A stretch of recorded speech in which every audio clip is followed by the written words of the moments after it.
bird on a tree. I'm just sitting here. I got time. Hi, my name is Lavin-Pell, and I'm a marriage and family therapist and relationship coach. Hi, I'm Jonathan, and I'm a relationship therapist. And we both work in a private practice, and we are both avid This Is Us fans. And we thought for the holiday of Valentine's Day, we would put together a little something on using This Is Us and explain to you a little bit about attachment theory. Now, for those of you who don't know, attachment theory is a theory that was developed and created by Dr. John Bowlby, who was a psychiatrist in the late 1950s and 60s. And he discovered that there are three basic attachment styles that explain to us a little bit about how we develop our romantic attachments. And through the show, Jonathan and I have seen how different characters, and we'll go through them all, have developed different attachment styles between themselves and their parents, and that has then carried on through their relationships between themselves and their romantic partners and even their future children. The three basic styles are a secure, anxious, and avoidant attachment style. Now, a secure attachment style is one where you felt that your parent was largely there for you, they largely had your back, and you felt that they were there for you on your terms, not on their own. An avoidant attachment style is one where they felt that maybe your parent wasn't really there for you, they were really out to lunch, maybe they were an alcoholic, maybe they were a workaholic, maybe they just didn't have you at the right time in their lives, but for some reason you just felt like you were completely alone in the world and nobody was really there for you. And the anxious attachment style is sort of this middle ground where you felt that sometimes you were seen by your parents and sometimes you weren't, and oftentimes you're only seen on the terms of the parent, when it was convenient for the parent. Now we're going to look at the attachment styles of some of the characters on the show This Is Us, and we're going to show you how the attachment style directly impacts the relationship between the character and their love interest. So we're going to start off by talking about Jack. It's a good choice, a good place to start. Yeah. So I feel like Jack grows up in a house where his dad's an alcoholic and very abusive, and that creates an avoidant attachment style. He doesn't want to be next to his father, has a lot of problem with his drinking. Later on when he grows up, he tries to stop his father from drinking, and that doesn't go well. Mm-hmm. And together with that, at the same time, he also wants to prove himself. He needs to prove himself. He wants to show how much better of a man he is than his father. So he's an avoidant attachment, but it doesn't leave him totally avoidant. He's always somehow attached, and that's also an important thing to know. All these about attachment, that it doesn't mean that he's totally avoidant, because attachment is always created and it makes him react to it. Right. And at the same time, his mother kind of stands idly by. She's a very loving mother. She cares for him a lot, but she doesn't do anything to protect him in face of his father. Right. And that creates an anxious attachment style, where the person who's meant to protect him, be there, give him the love and support he needs, doesn't do all that. She's definitely loving, she's definitely caring, he loves her, but she doesn't give him what he needs from her, and that makes him also anxious. And both of these attachment styles together, Jack kind of pulls with him into the relationship he later has with Rebecca. Mm-hmm. Obviously the anxiety, drives him to really need to prove himself to the parents, right? To her dad, and that scene in the golf club, and to Rebecca in general, to say he's good enough, and to not lose her because of his lower socioeconomical state. And it also reflects a lot upon the relationship with his children, right? Trying to be this very perfect father image, and whereas he knows that he has the alcoholism to deal with. And we also see him as sort of a workaholic, which kind of separates him sometimes from his relationship with Rebecca and sometimes from his children. He's not really willing to work with that. He's not willing to admit it, because he has this idea, I have to be better than my father, right? He has to be so distant and so much better, because he's always reflecting back to it from that avoidant relationship, that he can't show I'm not okay. I have a drinking problem. I have things that might make me similar because he wants to be so distant from that attachment he had and create a totally different attachment for his children. I think he's also really scared of recreating his relationship with his dad, with his children. I think he wants it to be different, but I think he's absolutely petrified because he doesn't actually have that model and because he hasn't worked that stuff through in therapy, right? Because he has all these really difficult feelings, and so he just tells himself, if I'm just perfect, everything will be okay, I'll be the perfect dad, I'll be the perfect husband, especially if I'm not abusing my wife. You know, that alone is already a step up. And I think that he fears that if he's with Rebecca too much, that that will actually cause him to do things that he doesn't want to do. Right? So saying he chooses the work in order not to do things that might make him like his father and might make him really need to deal with who he is. Exactly. And what is the model that I should be working towards. Exactly. Yeah.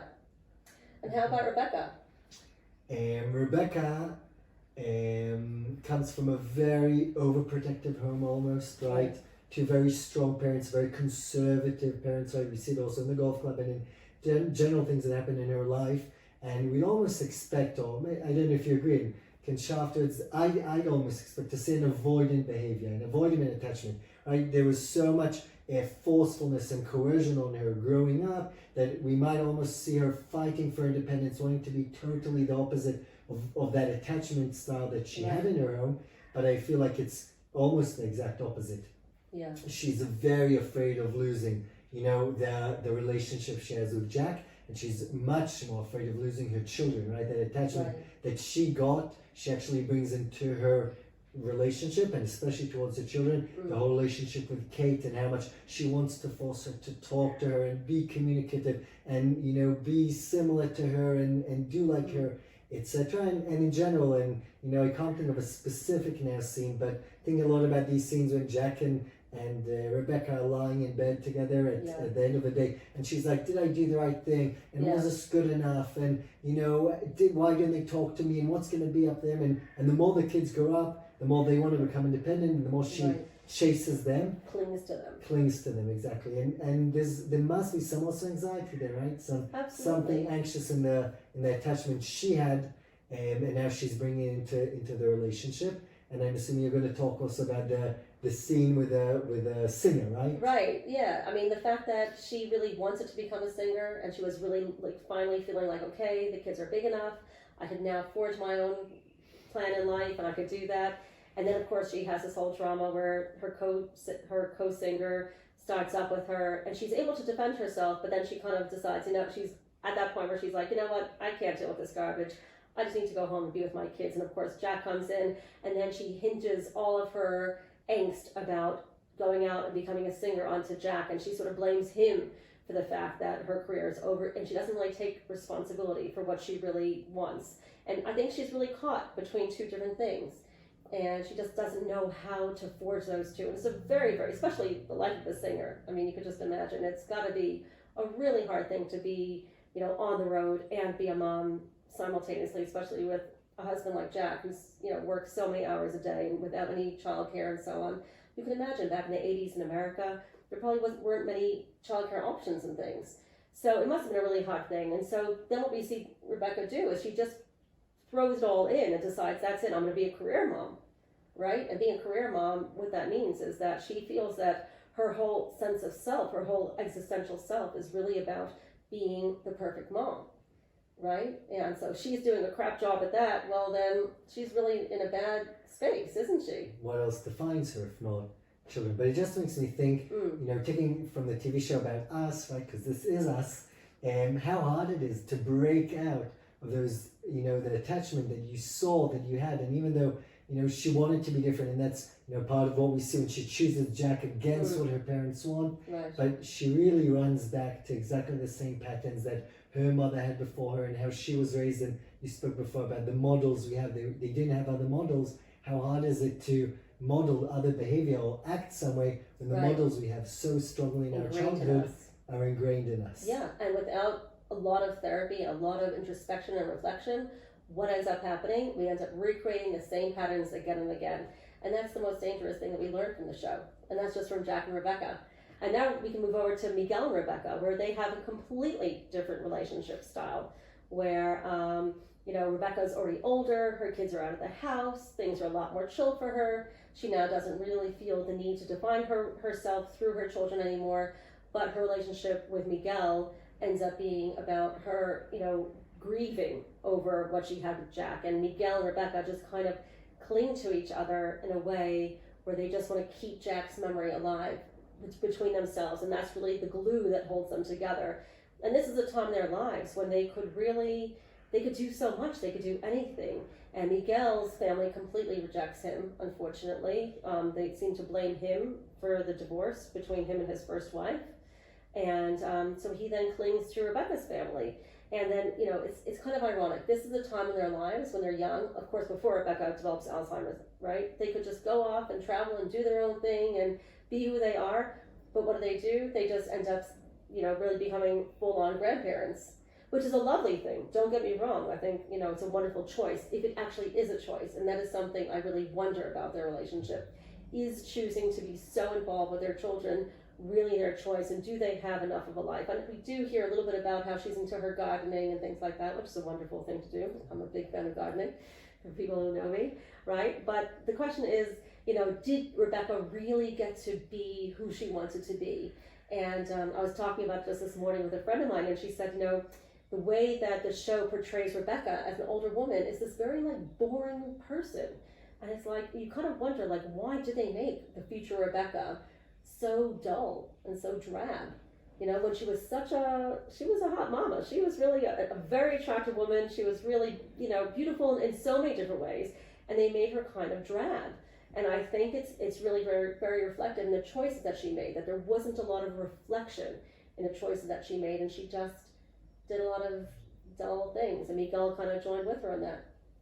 Almost like the choosing not to sing, not being able to forge her way. Now she's not able to forge her path, because what will define her, if not the grandchildren, if not being the best grandmother? And what does that mean? Yeah. Can I give a little sneak peek into season 6? Oh, I've seen some of it. I might even be ahead of you. So you heard when she said to Miguel, you got the bad version of me, right? The wrecked version of me. Yes. Okay, so and I want to say that because I think a lot of what we're painting here, and This Is Us has its dark sides, and it's a bit depressing, right? That all these choices that are made, they always lead us to replicate and always.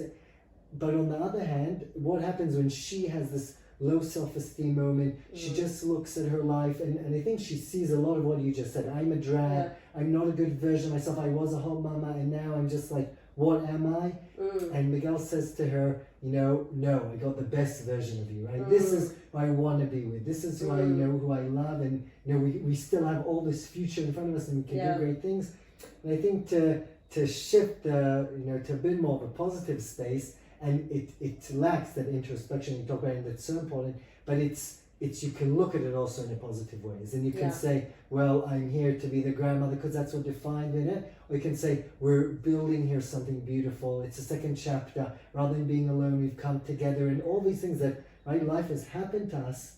But we can actually take a look at what has happened to us and look at it in a really positive way. Look at it in a beautiful way, and look at it in a way that we're joined together. And that's kind of the theme of that show, is how Jack, even though he's died, makes things happen. So not everything that happens is bad, but it can actually be looked at in a very positive view. Oh, I like that spin. That's great. Fantastic. And now we're going to talk a little bit about Randall and his attachment style. What do you have to say, Jonathan? Randall. I love Randall. I think he's great. He's a great character. Yeah.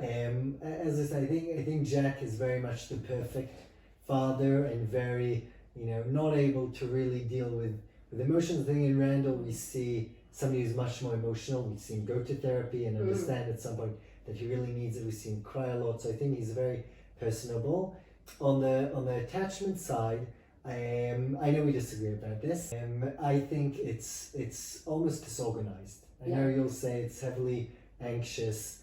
You're stealing my thunder. I'll let you say it. But definitely, being born in a family that's not his biologically, where he always stands out, and there's an overcompensation there of love and affection, of protection, of wanting him to feel comfortable in a place where he can never really feel comfortable. Something in growing up in that kind of environment with that kind of relationship to his parents will lead him on to feeling that in all the relationships he has, always looking to feel that I want to belong. I want to feel that there's something authentic where my physicality matches the feelings I'm getting, right? And it's not that, you know, everyone loves me and wants me to belong, but I so don't belong here. And there's a lot of scenes that play on that belonging, not belonging, in the pool, the rapping, okay? And it leads him on this life of looking to belong, being so anxious about, you know, the relationship with Beth and how it's going to be, and having those panic attacks about her. And then, you know, in general, we see him with a lot of panic attacks afterwards, a lot of anxiety around his own things, and also, I guess, a feeling of never being enough, because he never belongs. He always wants to show, and I guess he was overcompensated for. That's the model he sees. How do I overcompensate for others? Taking Deja in, trying to make the perfect home for her, okay? And even, you know, and being a councilman. Exactly, the councilman being so good for everyone else, and not always knowing how to deal, right? Not knowing I'm going how to to speak give to about himself. Beth in a second, but how much she brought him to deal with his own things. But if it was up to him, he would have never dealt with it. He would have, you know, still been in a crisis mode, and I think it makes him very disorganized, not able to latch onto one connection properly and be happy with it, right? Understand, okay, my girls are enough, my wife is enough, being a councilman is enough. It's never enough. There's always more to do. I always need to prove more, and definitely a hole inside, right? Being, you know, growing up in this family, and looking for his biological father, and until he finds him, and the amount of effort he puts into it, and then losing him, and then the story of finding out all the story about his mother, just to know, always looking for something that will make him enough. And we know there will never be anything to make him enough, because he always needs more. Right. Well, I think it seems disorganized, but his relationships seem to be disorganized, but I think it's coming from an anxious place as opposed to a disorganized place. I think that the fact that he is able to be so successful in so many different areas means that it's not a disorganized attachment style. Classically, people with disorganized attachment styles, they can't stick to anything long enough in order to be successful at it. Whereas he follows through on things majorly, and he was very successful in so many different things. He pushes himself like far too much. And that's really what causes the panic attacks, I think, is that he pushes himself so far beyond what a normal person is supposed to be able to do, and as a result, he just loses it. So I think it's really the anxiety that's really motivating the attachment styles. And I think that you know, he ends up having so much love in his life when he is able to reclaim a relationship with his lost father, and when he is able to really learn about what really made him be given up. And when he learns about his relationship with his mother, that was just the most powerful scene, I think, you know, where you really learn about what really happened for his mother. And his mother actually came from, you know, a very high socioeconomic background, and she just had this one falling where she then fell into you know, a negative relationship with drugs and all that sort of thing. But it was really a very short stint in her life. But obviously he didn't know about all of that until well and truly after the past. But that he was even able to somehow recreate a relationship with her, even through, you know, her spiritual self, which is really a powerful thing. But I think he's able to connect with people, and very, very well. He just over-connects. Yeah. And this over-connection is very much a sign of the anxious attachment style. It's need me, I need to be needed by every single person. And so being a part of a company isn't enough. Being a part of a family isn't enough. I need to be part of all of Philadelphia. I need all of Philadelphia to want me and to need me. And he, you know, starts chasing after people. You know, let me find as many people as I can help as possible. And that's a real sign of, I think, the anxious attachment style, as I understand it. Yeah. But if John Bobby were still around, we'd be able to ask him. Unfortunately, you know, he's been gone for a while. I think on that sense, I'm connecting him to Jack, and, you know, that overcompensation that he got from his father. But, you know, his father, and I think this is a sentence that sticks with everyone, you know, who sees the show a lot and identifies with Jack, is it just has to be okay, right? That's his sentence that he says many times, and we kind of, you know, believe that's what Jack's philosophy is. Just everything has to be okay, right? And this ain't not gray, not bad, you know, terrible. Just be okay. That's all I want to be. Right. And for Randall, it's never enough. You can never be okay. Yeah. Yeah, and I think he's also carrying so much guilt over the fact that he let his father die, so to speak. You know, not that he really did anything, not that he could have done anything. There's so many times when the children will, he and Kate often, talk amongst themselves and like, why were we stupid enough to let him go back into that fire? And of course, Kevin feels so much guilt over the fact that he wasn't even there at all.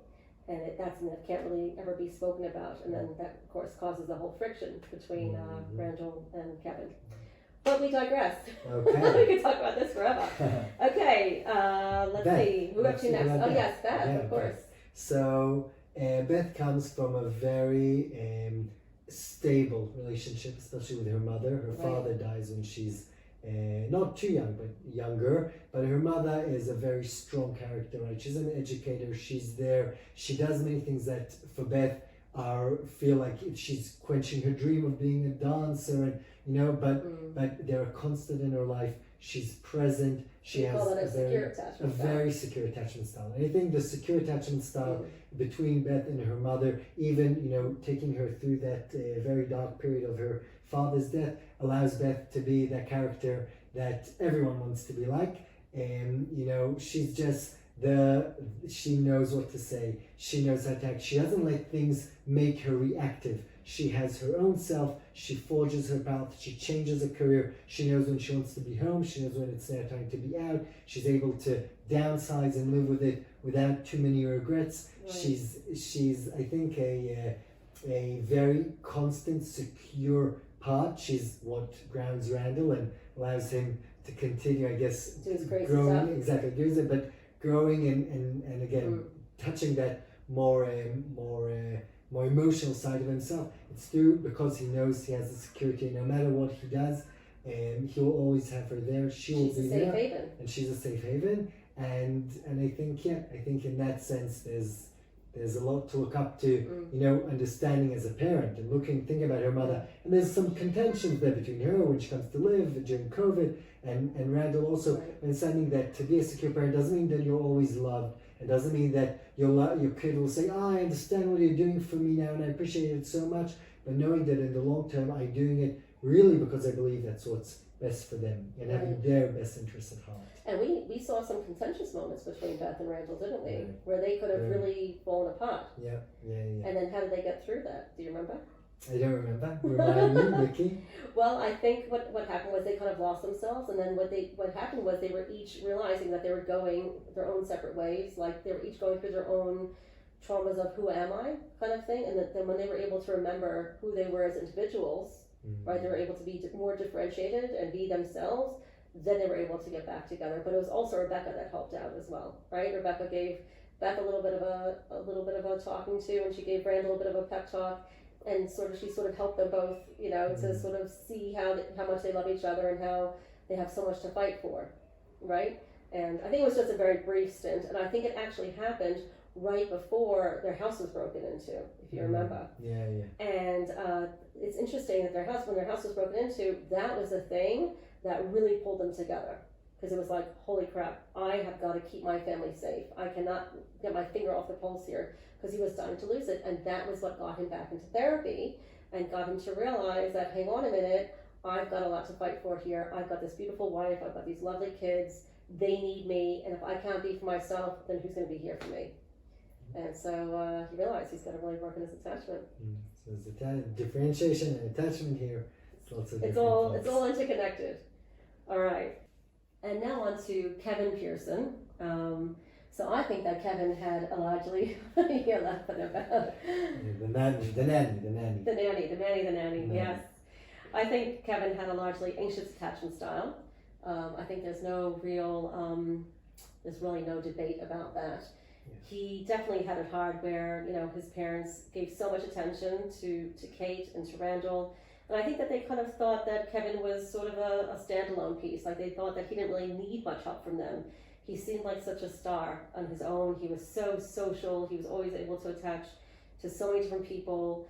He did struggle in school. We definitely see that. But I think the fact that he was so successful in football, and Jack was really able to connect with Kevin over his football career, they didn't really give him too much of a hard time. Of course, he did need to keep up his grades in order to keep that football scholarship going and all of that. But but we do see that there was definitely this emotional lack with Kevin. There was always this kind of, and we definitely see that later on now, but I think his parents kind of overlooked it. Like he often would just, when they would ask him how he was, at the end of the day, he would just say, yeah, everything's fine. And as a parent, and I'm sure, Jonathan and I are both parents, we both have 4 kids each. We both know how each kid is going to be really different in terms of responding to that question, how was your day at school? And some kids will have so much to say, and some kids will be like, yeah, it was okay. And I think Kevin kind of slipped under the radar a little bit with things. And so I think his parents, Jack and Rebecca, really just thought, yeah, he was okay. But deep down, he was the child who really needed to be seen. And that's, of course, why he went into the acting career, right? Because he was just dying to talk and to be seen, but he just needed someone to really coax him out of things. And I think he might have also felt a little bit guilty for needing to be seen, because he knew that Randall really needed a lot of attention. He knew that Kate needed a lot of attention with her weight issues. And I think that he felt like I should be okay because I am super handsome and I am, super successful. So why should I need my parents? And of course, he developed a lot of the same issues as Jack, right? With his need for perfection, right? And so hence he slipped into the whole alcoholism piece. Yeah. What are your thoughts on? I'm thinking also about the parents, how hard it is as parents, because as you said, the weight and Randall being adopted are key issues, and when you're dealing with triplets, there's not that much amount of time. Was there any way to avoid it? Could it have been different, right? It's a philosophical question, it's not a question for therapists, but it just leads you to think about how, what you said, how the guilty feeling that he has for wanting to be seen, even though he didn't have any of his problems, how much that affected him afterwards in the choices he made, and how hard it was afterwards till he came to speak about it, understand it, and grasp it, and be able to say, well, I'm also not perfect, I also have needs, etc. Yeah. And how does that play out in his relationships? Yeah. So of course, as soon as Jack passed away, of course we know that Kevin and Sophie were girlfriend and boyfriend from, age 8 or 9, and we saw him hanging out with her more at the birthday party, at their mutual birthday party. And so they were always, they were more than high school sweethearts, they were like elementary school or middle school sweethearts. And then of course, as soon as Jack passed away, or died, he just clung to Sophie and of course married her shortly thereafter. But it's interesting because I think, and we don't really know a lot about that early relationship that he had. We see little snippets of it, and we see some backstory, but we don't really know what really went down in that 10-year relationship that they had. And it kind of really makes me wonder. I think what we started to see was that that Kevin was getting very, very busy with his whole acting career. And Sophie's mom was just telling her, just, leave him, let him do his career thing. He'll be okay, you don't really need so much of him. And Sophie was really feeling bereft. She was really feeling like, where's this man that I married? Why, he's never around. And then she went off and did her whole nursing career. And I think she really felt like she didn't know what they were doing together. And I think that Kevin was really at odds with knowing how to be a partner. And I think there's also a lot of fear of loss. I think there was a tremendous fear of abandonment, which is why he probably didn't invest that much in a relationship with Sophie initially, even though he really very, very deeply loved her. I think that it was very easy for him to romanticize or fantasize Sophie and sort of put her on a pedestal, but just kind of keep her in like a little box where he could just look at her when he needed to, and then take her down, play with her a little bit, put her back on. And I think we see that a lot with the couples we work with, where people will sometimes sort of put all these hopes and dreams onto their partner, but not really see them for who they are. And I think that Sophie definitely felt very much unseen in her relationship with Kevin.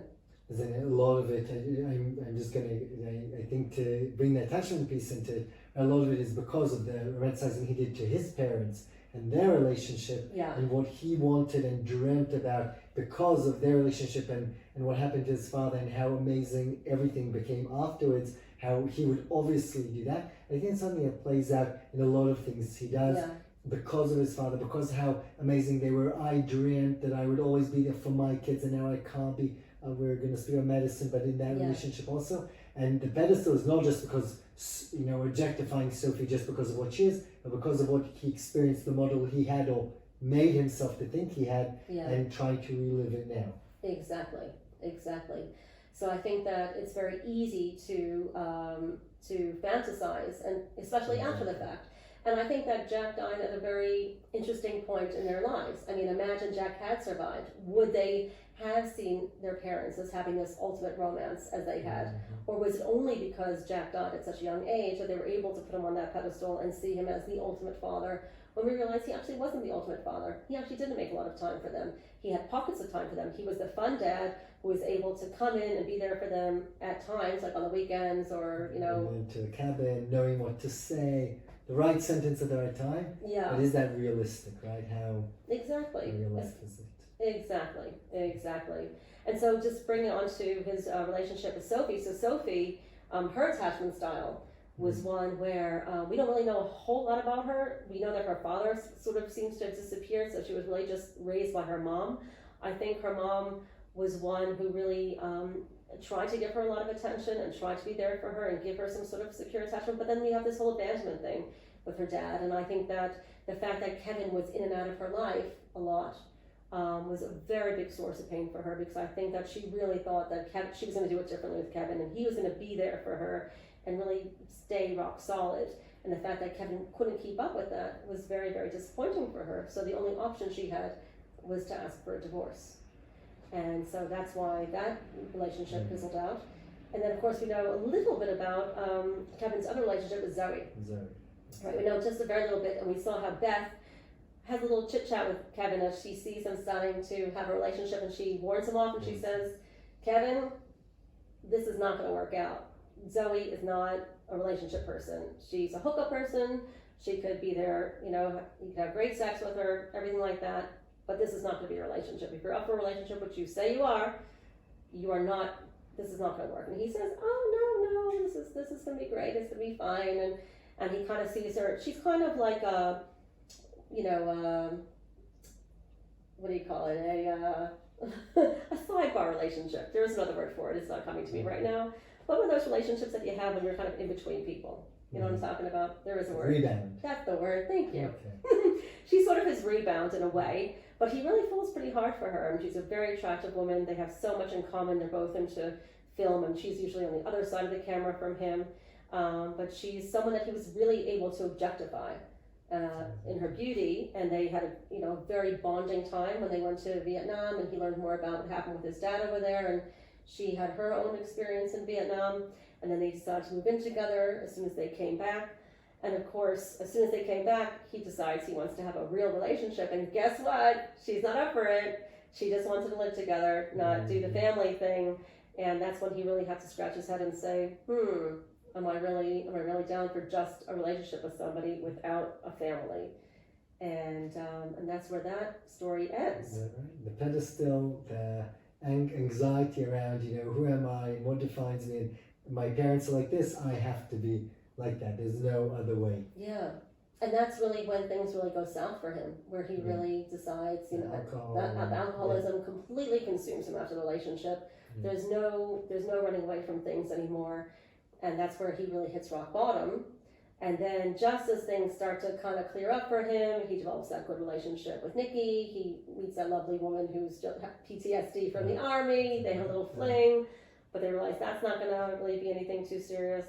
And he, of course, has a one-night stand with Madison, right? And of course, Madison, being the avoidant woman that she is, and we know this very clearly, they make it very clear to us, that that her mother disappeared from the relationship when her father was just this very controlling person who didn't want to have a real relationship with her. Of course, we don't actually see Madison's mom, but we do see a bit of Madison's relationship with her father, where she was very much objectified by her father. Her father took her out of the box when he needed her, when he, it was convenient for him. But she had a very avoidant attachment style with both parents.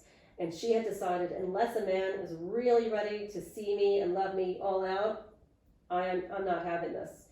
And of course, when you have that avoidant attachment style, who are you going to really allow in? Who is Trust becomes a big issue.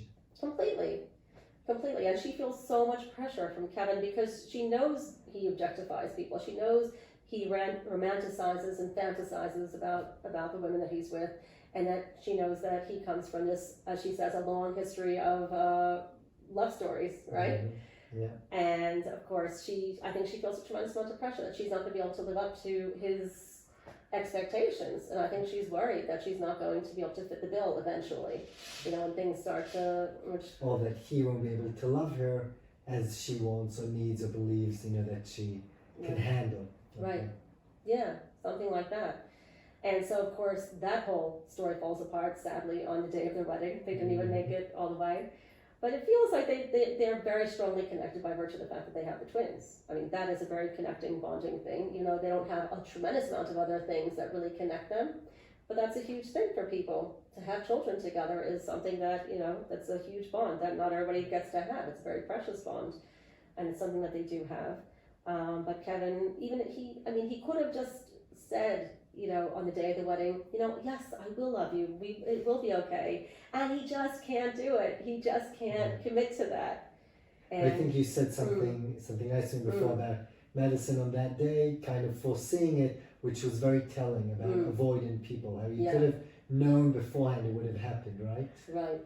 Because, that she would have never been able to come to the stage where to give her total trust and her total herself up for someone else's love, it would have been too much for her. Right. So it was an expected turn where she would have turned to him and said, "You don't really love me enough." And I thought that was really telling and insightful about avoidant attachment. Attachment styles, yeah. So on the show, she clearly has the most avoidant attachment style out of everybody. She has very few friends. She doesn't connect with very many people. She happens to have connected with Kate and Toby through that whole support group thing with the eating disorder business. And even the whole way that whole relationship transpired was really bizarre. And how did they become friends? When she hit their car. I mean, who the heck develops a friendship when you just damaged somebody's car? But they did, and nevertheless, so she has that relationship going on. Yeah, okay, let's see who we have next. And now we're going to talk a little bit about Kate and Toby. Oh, take it away, Jonathan. So I guess Kate, I feel like I'll say it and you might disagree, but that's okay because that's what we do. That makes it anxious, ambivalent, okay? It definitely growing up, her dad is her anchor, right? He gives her all the love, Jack, he gives her attention, Jack. He is always there for her. And then the mother is distance, judgy. We spoke before about Rebecca. She really wants her daughter to be her, and anything that's not exactly her, and anything that's not an exact reflection, she pushes her away. Project all of her hopes and dreams onto Kate. And Kate is not that, and it's very hard. And Kate feels the distant. And then of course when Jack dies, and she blames herself, she goes into depression.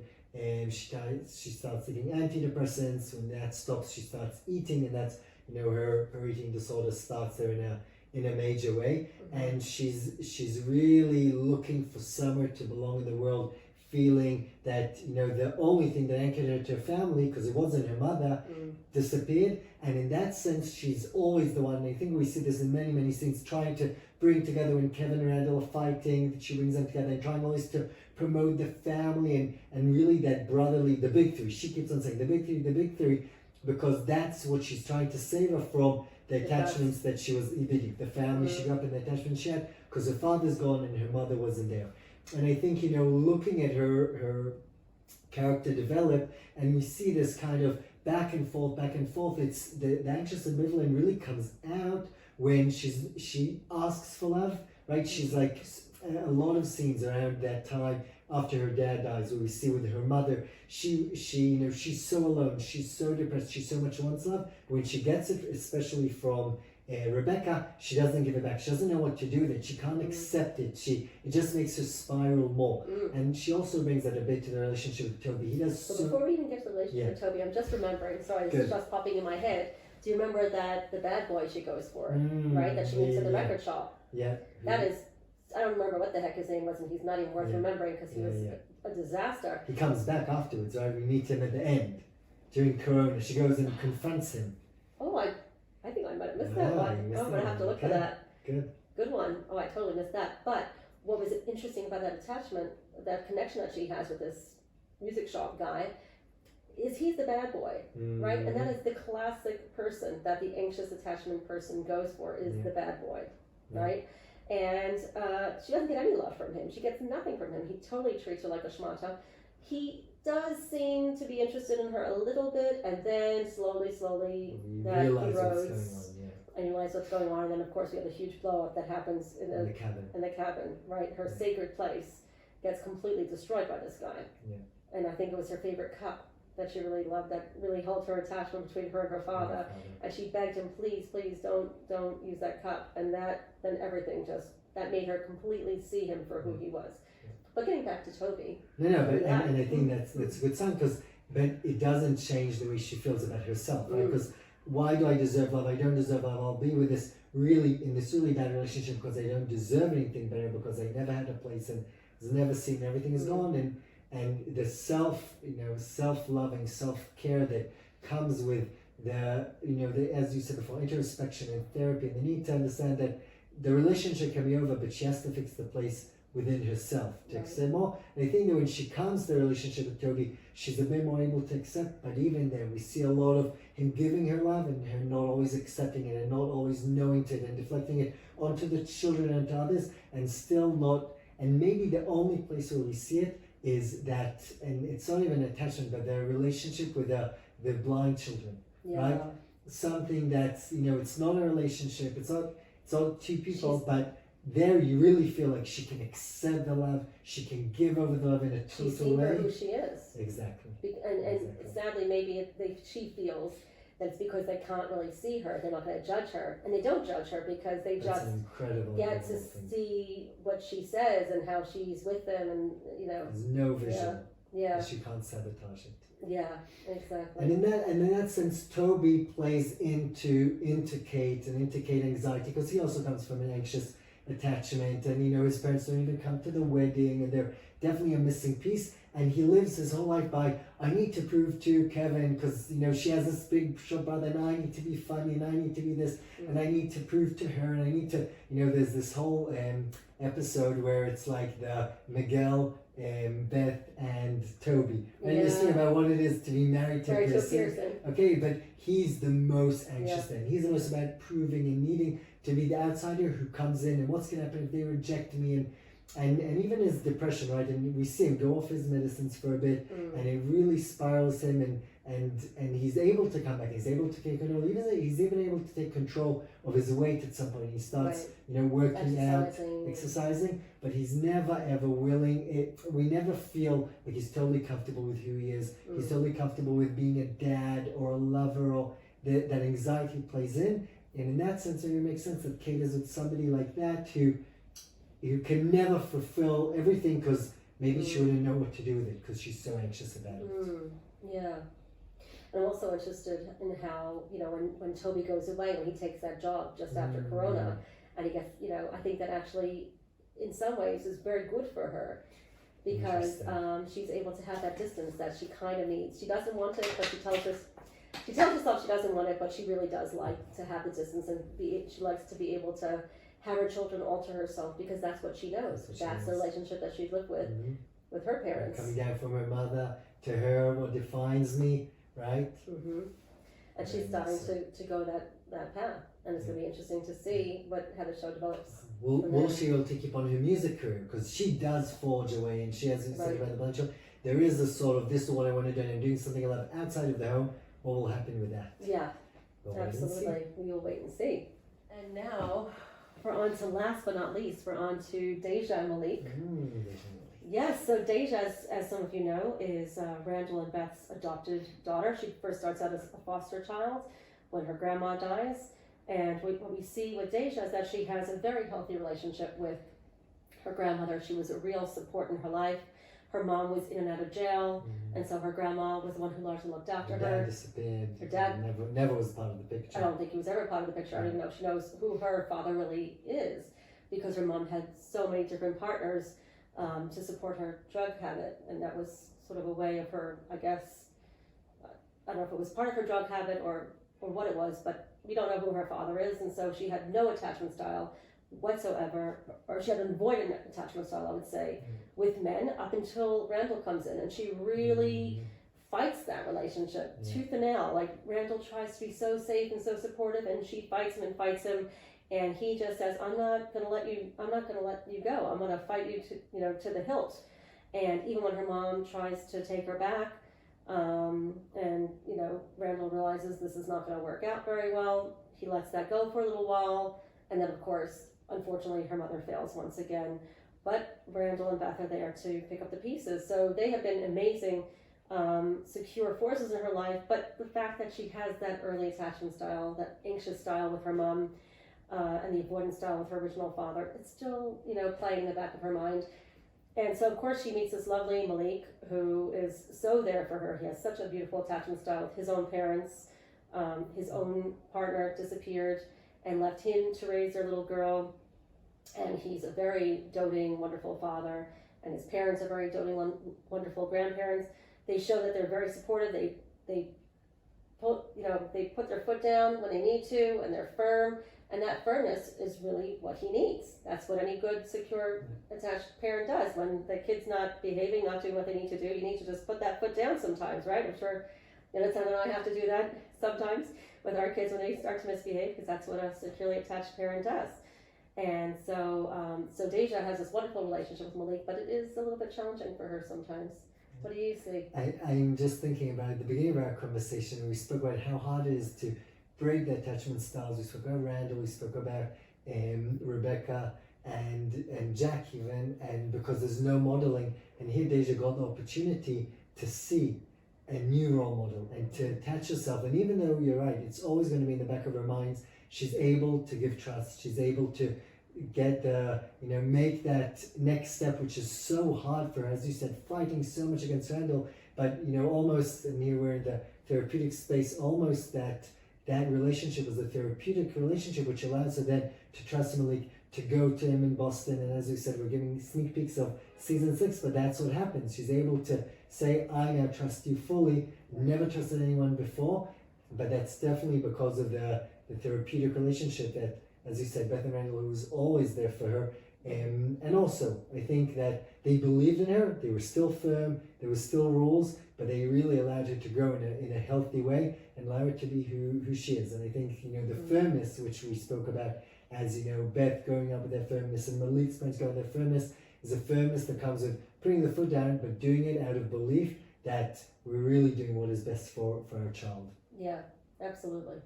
So it's an interesting thing to see how that's developing. I think slowly Deja's latching on to this idea of having secure attachment in her life. She's definitely getting that from Randall, and that's definitely, luckily for her, following through with Malik, and she's not fighting that too much, even though she has the anxious avoidant inside of her. So that's going real well. Yeah. Okay. So to wrap it all up, I hope what you got to see from this show is just a little taste of how attachment therapy works. Just about how understanding our attachment styles is so important to our romantic relationships, our partner relationships, our relationships with the people that we work with. It's important for our children and our future children, our future generations of children. And the more that you have a good, solid understanding of your attachment style going into a relationship, and this is mine and Yonatan's area of expertise, we work a lot with people who are just young and starting out with relationships, just dating people. They haven't necessarily fully chosen their life partner yet, but they're just trying to figure things out. And this is really such an important and precious time in your life when you really want to understand what your attachment style is, right? Because that's when you really understand what kind of partner you're going to choose. And by really being able to work through that stuff, really dig deep and go through what attachment styles you had growing up, and understanding what you really want to do different on the front part of your consciousness, not just the back part of your consciousness, which is what we see with a lot of these characters, right? We see Kevin, he wants to have this true romance, but because he hasn't really worked it fully through, certainly not with Sophie, right? He's recreating the same dynamic again and again. So the more that we could really dig deep and work through our stuff, the more that we could come through and develop a healthy, loving attachment with our future partner. Jonathan, do you want to add anything to that? Yeah, that was perfect. Thank you, Becky. Thank you. My pleasure. It was really fun doing this with you. And thank you to all of you guys for watching this. I hope you get to see This Is Us with a slightly different pair of eyes when you watch it again. And it's always lovely to hear some feedback from you. So if you guys like the show, I hope you click like and subscribe on the channel, and hopefully we'll have some more content for you. Thank you. Happy Valentine's Day. Happy Valentine's Day.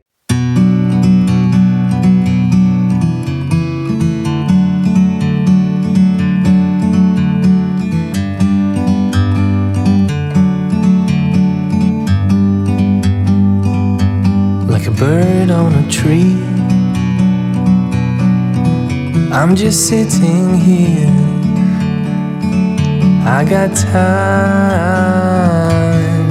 it's clear to see. From up here, the world seems small. We can sit together, it's so beautiful. You and me, we meant to be in the great outdoors, forever free.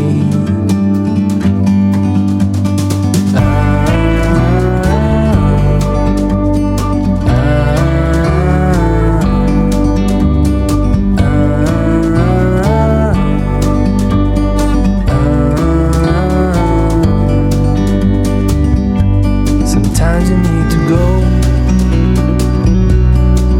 and take a step back